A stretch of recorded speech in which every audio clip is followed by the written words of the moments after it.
Hann komin í þáttinn Gunnar Andri Þórisson sem með vefinn 241.is og leikhús.is.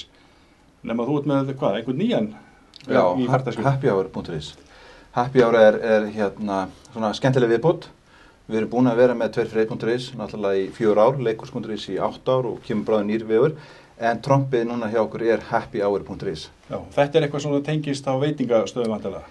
Já, eins og nafni gefur til kynna, happyhour.is. Svona þemað að allir geti fundið sem sagt happy hour, bæði á vefnum og með appi sem mjög fullkomið.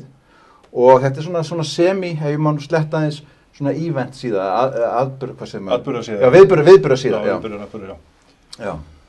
Tengist þetta þá eitthvað meira Facebook eða eitthvað svoleiðis, eða er þetta bara sér vefsíða sem að fara í loftið? Já, við erum sem sagt komnir á Facebook og opnum síðan mjög fljótlega. Og svona þema hjá okkur er svona, það er svo gaman að hafa gaman. Þetta á að vera svolítið svona skemmtilegt í kringum þetta.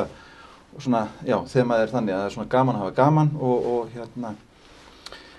þannig að þú finnir ekki bara happy hour, heldur líka svona hvað er að gerast hjá stöðunum. Eru tónlingar eftir happy hour eða hver er að spila og hver er matseðlinn og svo framvegis. Já, þannig að þetta er kannski ekki ósvipað kannski á 2 fyrir 1, nema þetta er þá meira svona tengt veitingastöðum og svo kannski líka atburðir sem er að gerast inn á veitingastöðum, þannig að þú getur svona fengið að vita hvað er að gerast í miðbænum. Nákvæmlega. 2 fyrir 1.is er afsláttarklúbbur þar sem við getum fengið 50% afslátt eða 2 fyrir 1 af alls konar vöru og þjónustu, en happy hour er númer 1, 2 og 3 bara sem sagt svona fjör, gaman. Geta staður út á landsbyggðinni nýtt sér þetta? Að sjálfsögðu. Við fögnum því. Það sem er búið að koma óvart að þetta er ekki bara veitingastæðir og barir sem eru að koma sem sagt í samstarf, heldur kaffihús líka. Okay. Og þetta er að fara á stað með miklu meiri þunga heldur en við ætlum okkur upphæð. Þetta er búið að vera meiri hátta gaman og þemað er líka eins og við segjum, það er svo gaman að hafa gaman. En hvenær fer svo vefurinn í loftið?